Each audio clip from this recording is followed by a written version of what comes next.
Welcome back to the channel, guys. My name is Steven, and if you guys like that last video of AR-15 pistol versus the SBR, please hit that subscribe button.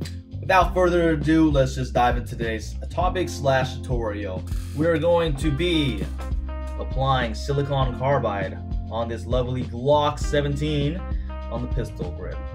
We're going to be removing the finger grooves and getting deep in there in that trigger guard. And without further ado, let's dive right in. In today's video, here are the tools needed for this project. A firearm of your choice. I have here a Glock 17, a Dremel JB Weld, silicon carbide 120 grit, a visible Sharpie, some foam brushes, masking tape, 120 grain, a Dremel Bit, 180 and 400 grit sandpaper. Let's start this project. First things first, take your magazine release off the pistol. We're going to be removing the finger grooves and modifying the trigger guard. Take your Sharpie and we're going to make some marks so we don't exceed those boundaries when we're dremeling. Make a grip with the pistol, and wherever your support hand finger is, just make a little tick marks. Take your Dremel.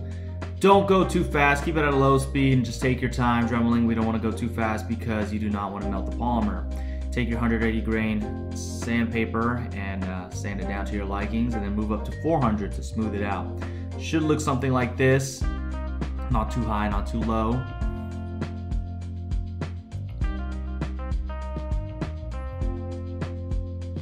Eventually we're going to be removing and smoothing down the whole pistol grip. So we're going to work on the undercut and get a deeper indentation so we can have a higher up grip with our firing hand. So you can see it's a lot deeper now.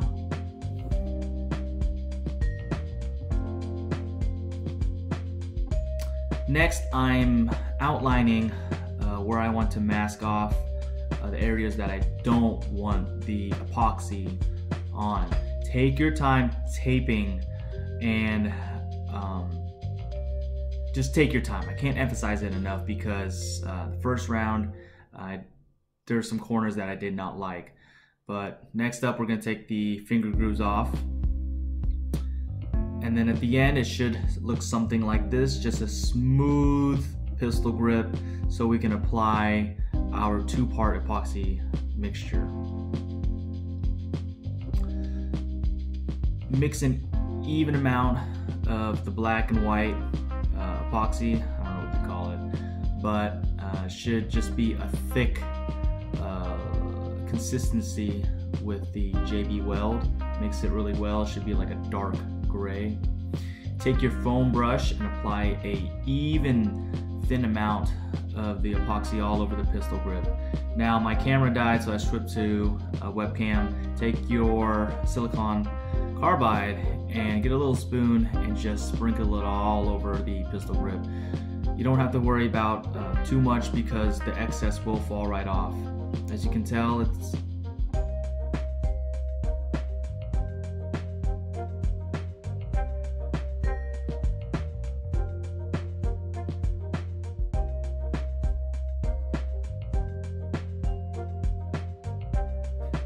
with all that's been said and done, this is the finished product. As you can tell that these corners aren't as sharp as these corners. Take your time when you're taping it off and applying the epoxy mixture on the pistol grip, and apply a sufficient amount of silicon carbide, and don't drink while you're doing this. But I'm pretty happy with the results. It's something that you can go back and fix. See, same thing here.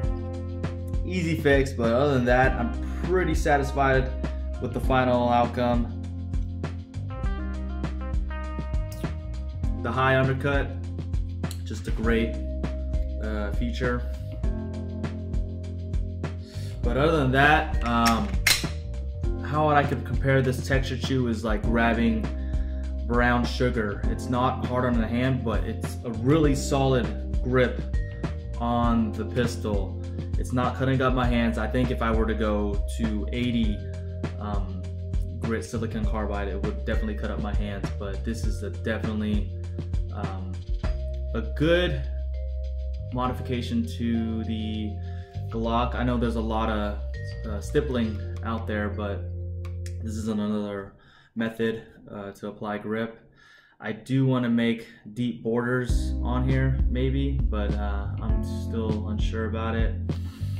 But yeah, hopefully you guys enjoyed this tutorial and video, and don't forget to subscribe, share, comment if you guys have any questions. All right, take care.